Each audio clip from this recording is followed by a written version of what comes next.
An old man lies awake in a house that is not his, in a city that is not his, in a kingdom that conquered his people and dragged him 1,000 miles from home to prove it. His name is Daniel. He has lived most of his life in Babylon now, decades of it.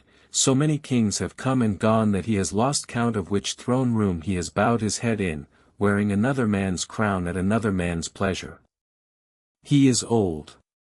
He has earned the right to sleep in peace. He does not sleep in peace tonight. In the dream, the sea churns black under a wind from every direction at once, and out of that churning sea, one after another, for beasts claw their way onto dry land. A lion with eagle's wings. A bear with 3 ribs still dripping in its mouth. A leopard with 4 heads. A 4th beast Daniel cannot even name, iron-toothed, trampling what is left of the world beneath it. He watches thrones being set up, one after another, until an Ancient of Days takes his seat, robes white as snow, hair white as wool, a river of fire pouring out from where he sits. And then, into that courtroom, coming with the clouds of heaven, someone else arrives. Not a beast. Not quite an angel either. Someone Daniel can only describe as, one like a son of man. Daniel wakes up.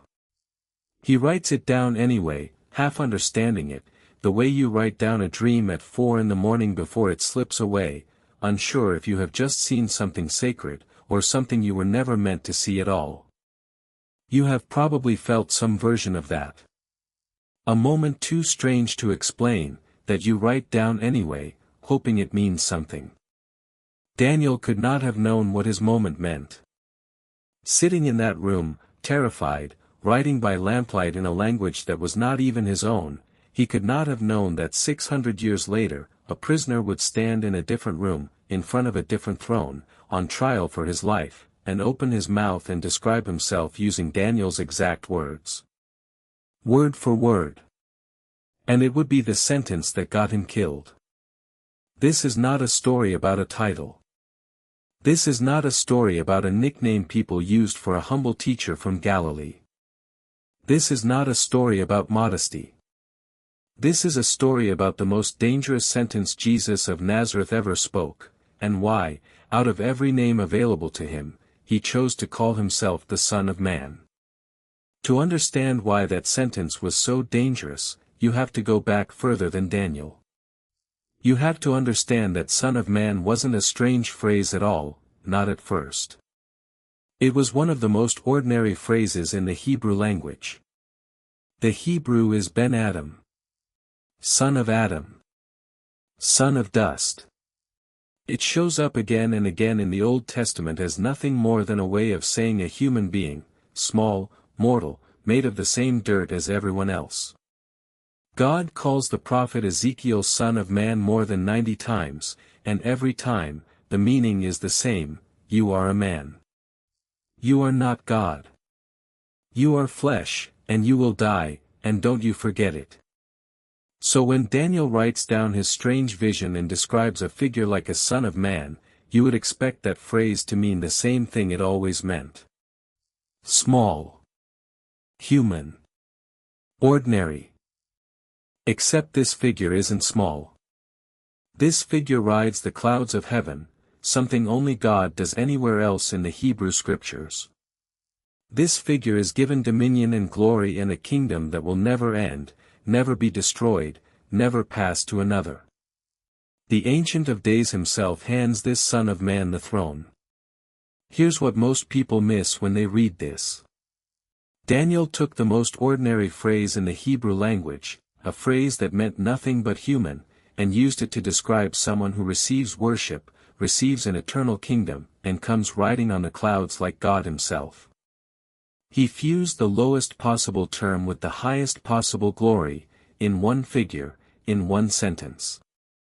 That collision, ordinary and divine, dust and throne, is exactly what shows up centuries later, standing in a fishing town on the edge of a lake, using the same 2 words about himself. You meet him first not in a palace and not in a temple, but on a road. A man comes up to him, impressed, and says he'll follow him anywhere. And Jesus answers with something almost embarrassing for a man people were starting to call a king. Foxes have holes, he says. Birds of the air have nests. But the Son of Man has nowhere to lay his head. Think about what he is actually saying to you here. He is telling this man, if you follow me, you are not following someone into a palace. You are following someone into homelessness. No roof of his own. No bed of his own. No safety net. The most powerful figure in Daniel's vision, throne, glory, clouds, dominion, and Jesus applies the title to himself in a sentence about not having anywhere to sleep that night. You can feel the strangeness of it if you sit with it for a second. A king with nowhere to lay his head. A judge with no house. Glory, wearing the clothes of an ordinary man who owns nothing. And he does this again and again. Not once, as a slip of the tongue, but roughly 80 times across the 4 Gospels, more than any other title he ever uses for himself. More than Messiah. More than Lord. More than Son of God. When Jesus wants to talk about who he really is, this is the phrase he reaches for, over and over, in public and in private, in comfort and in danger. It is almost as if he has decided that the safest place to hide the biggest truth about himself is inside the most human-sounding words he can find. So hold that thought for a second. A phrase that means small, human, mortal, fused, in Daniel's vision, with a figure who rides the clouds and receives an everlasting kingdom. And a Galilean teacher who picks that exact phrase, out of every title on offer, to describe himself more than any other. It isn't scattered evidence. It's a pattern. And a pattern that consistent, coming from a man's own mouth, isn't an accident. If you've been tracking this with me so far, stay with me, because it's about to get a lot stranger, and if this kind of digging into scripture is something you want more of, this is exactly the channel for it. Subscribe now, and drop a comment telling me where you're watching from, because I want to know who's on this with me before we go further. Because so far, you've only seen Jesus use this title to describe his poverty. What comes next is Jesus using this exact same title to make a claim that, in first-century Judea, only God himself had the right to make. In a crowded house in Capernaum, so packed that people are climbing onto the roof and tearing a hole through the tiles just to lower a paralyzed man down to Jesus' feet, something happens that has nothing to do with healing at all, not at first. Jesus looks at the man on the mat and says, "Son, your sins are forgiven." And it gets stranger, because the religious teachers sitting there know exactly what he just did. Forgiving sins isn't something a rabbi does. It isn't something a prophet does. In their minds, it is something only God can do, because sin, at its root, is an offense against God, and only the one who was offended has the right to forgive it. So they sit there, silently furious, and Jesus reads their faces like a page you could read too, if you were standing in that room. And this is the moment he reaches for the title again. But so that you may know that the Son of Man has authority on earth to forgive sins, he says, and then he heals the man, right in front of them, as proof. Pay attention to this, because it is easy to read past it.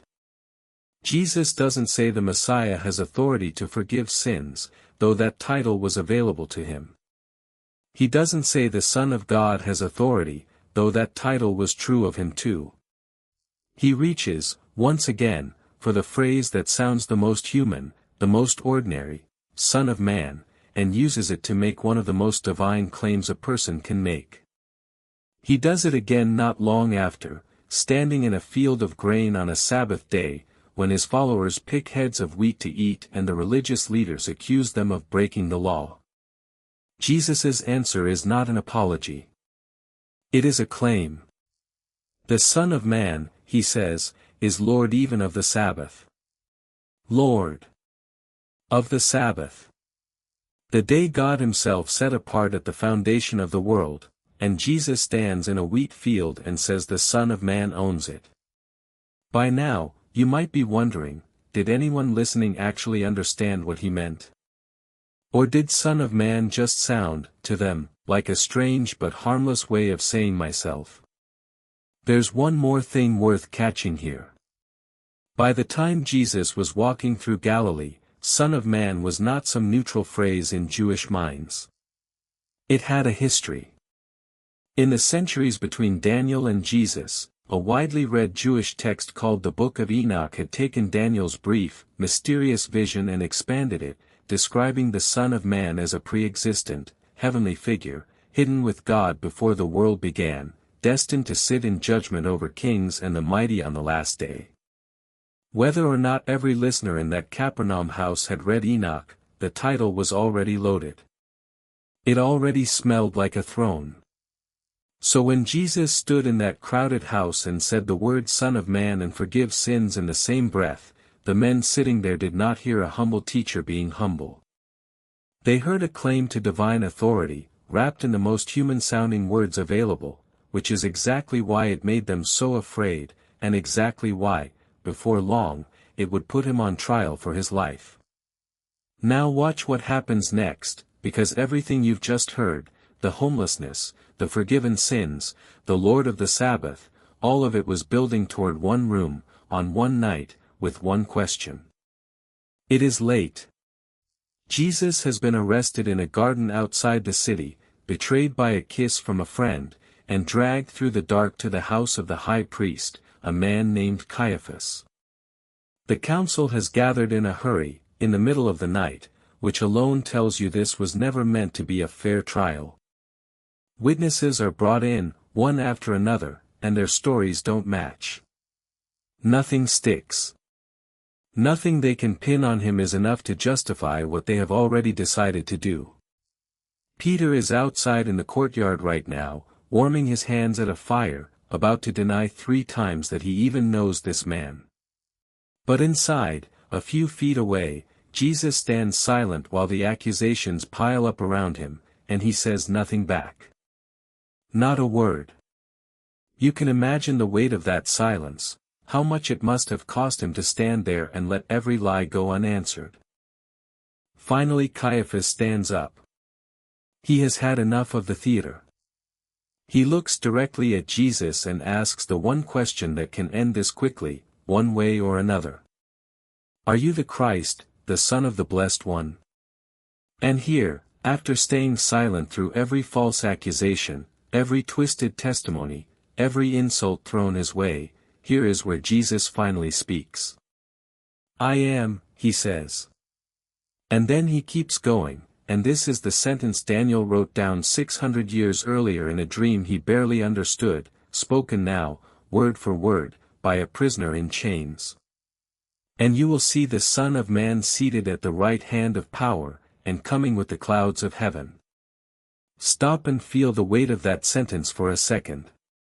Jesus does not say I used to have a kingdom or one day, far from here, I will be glorified. He says you, the men standing right in front of him, the ones who will condemn him within the hour, you will see it. Not symbolically. Not someday, somewhere else. You will see the Son of Man on the throne. Right hand of power. Clouds of heaven. Daniel's vision, spoken in the first person, by the man they are about to sentence to death. In the original Aramaic, the phrase behind this moment is bar inash, the same double-edged term Daniel used, meaning both an ordinary human being and, in Daniel's vision, that specific enthroned figure. And when the Gospel writers translate Jesus's words into Greek, they don't use the loose, common way of saying a human. They use ho huios tu anthropo, the Son of the Man, with a very particular grammatical marker in front of it, functioning almost like pointing a finger at Daniel's page and saying, this one. Not just any human being. That one. The one on the throne. Caiaphas does not misunderstand him. That is the tragedy of this moment, he understands perfectly. He tears his own robes, a gesture reserved for the most extreme grief and horror, and calls it blasphemy on the spot. Within hours, the council hands Jesus over to be executed. Here's what most people miss about this scene: Jesus had been silent through every lie told about him that night. The one thing he refused to stay silent about was this: the claim that he was Daniel's Son of Man, riding the clouds, seated at the right hand of God. He could have stayed quiet and lived. He spoke, and it killed him. There's a kind of person you may have known, someone who does the smallest, most overlooked job in a room. Sweeps the floor. Answers the phone. Sits quietly at the end of the table while other people talk. And you find out, much later, exactly who they really are, what they built, what they carried, what they were capable of the entire time they let you underestimate them. There's a particular ache in that discovery, isn't there?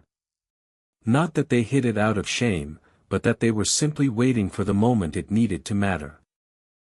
That is, in some way, what Jesus had been doing for 3 years in Galilee. Wearing the plainest title available to him, the Son of Man, while carrying, underneath it, Daniel's throne the entire time. Not hiding out of weakness. Waiting for the one room, the one question, where the truth would cost him everything to say out loud. He was executed within a day. But the title didn't die with him. Years later, a man named Stephen, the first Christian ever put to death for his faith, stands before a very similar council, on trial for a very similar reason. And as the stones are lifted to kill him, Stephen looks up into the sky and says something that should stop you cold if you followed this story from the beginning.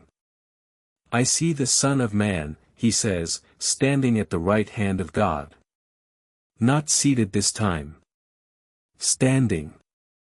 As if rising to receive him. Daniel saw it in a dream in Babylon. Jesus spoke it out loud in a courtroom and died for it. And Stephen, dying the same kind of death, looked up and saw that it was still true, that the throne Jesus claimed that night had been real the entire time. So here's where all of this leaves you. This is not a story about a number of times Jesus used a certain phrase. This is not a story about ancient Aramaic grammar. This is not a story about a courtroom in Jerusalem 2,000 years ago. This is a story about a man who had every reason to reach for a title of glory, and chose, again and again, to reach for a title of dust, because he intended to carry both at once. 3 things are worth carrying with you out of this. First, the truth. Son of Man was never a modest title. It was Daniel's throne, hiding inside the plainest words the Hebrew language had. Jesus didn't downplay who he was when he used it. He hid his highest claim inside his humblest words, and left it there for anyone willing to look closely enough to find it. Second, what it means for you. If Jesus was willing to wear homelessness, hunger, exhaustion, and an ordinary carpenter's name, on his way to a throne he never stopped owning, then whatever ordinary, overlooked, unglamorous place you're standing in right now is not proof that God has forgotten you. It might be exactly the kind of place he chooses to stand in too. Third, and sit with this one. The same sentence that got Jesus killed is the same sentence Stephen saw fulfilled with his dying breath. Which means the throne was never a metaphor. It was never just a nice way of talking about hope. Somewhere, right now, the Son of Man is seated exactly where he said he would be, and one day, the same figure Daniel saw in a dream, that Jesus claimed in chains, that Stephen saw in his final seconds, is the one every one of us will stand in front of. Which Son of Man moment in this video hit you the hardest, the homeless king, the courtroom confession, or Stephen looking up at the end? Tell me below. I read every one. Daniel wrote it down in the dark, half afraid of what he had seen. Jesus said it out loud, knowing it would cost him his life. And somewhere, right now, the Son of Man is still seated exactly where he said he would be,